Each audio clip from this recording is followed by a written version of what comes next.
आम खबर शेयर करेंगे। खैबर पख्तूनख्वा में दो मुख्तलिफ ऑपरेशन किए गए हैं। ISPR के मुताबिक फितना हिंदुस्तान के 5 खवारिज हलाक होने की इत्तलात मिल रही हैं। इस हवाले से आपको हम अपडेट कर देंगे। खैबर पख्तूनख्वा में दो मुख्तलिफ ऑपरेशन किए गए हैं। ISPR का यह बताना है कि फितना हिंदुस्तान के 5 खवारिज हलाक हो गए हैं, जबकि इस हवाले से खबर यह है कि खैबर पख्तूनख्वा में दो मुख्तलिफ ऑपरेशन किए गए हैं। कार्रवाइयों में फितना हिंदुस्तान के 5 खवारिज हलाक हो गए हैं, जबकि तफसीलात कुछ यूँ हैं कि खैबर पख्तूनख्वा में दो मुख्तलिफ ऑपरेशन किए गए हैं। ISPR का ऐसा बताना है कि फितना हिंदुस्तान के 5 खवारिज हलाक हो गए हैं, जबकि खैबर पख्तूनख्वा में दो मुख्तलिफ ऑपरेशन किए गए हैं। कार्रवाइयों में फितना हिंदुस्तान के 5 खवारिज हलाक हुए हैं। तफसीलात के मुताबिक खैबर पख्तूनख्वा में दो मुख्तलिफ ऑपरेशन किए गए हैं। ISPR का बताना है कि फितना हिंदुस्तान के 5 खवारिज हलाक हो गए हैं। खैबर पख्तूनख्वा में दो मुख्तलिफ ऑपरेशन किए गए हैं, जिसमें बताया जा रहा है ISPR की जानिब से कि कार्रवाइयों में फितना हिंदुस्तान के 5 खवारिज हलाक होने की इत्तलात हैं।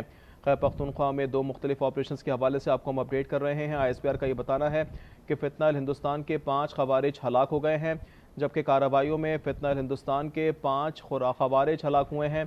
ISPR का ऐसा बताना है।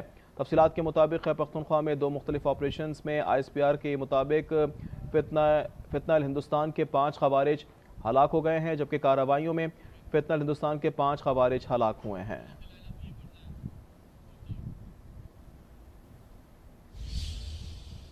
एक और अहम खबर, वफाकी बजट से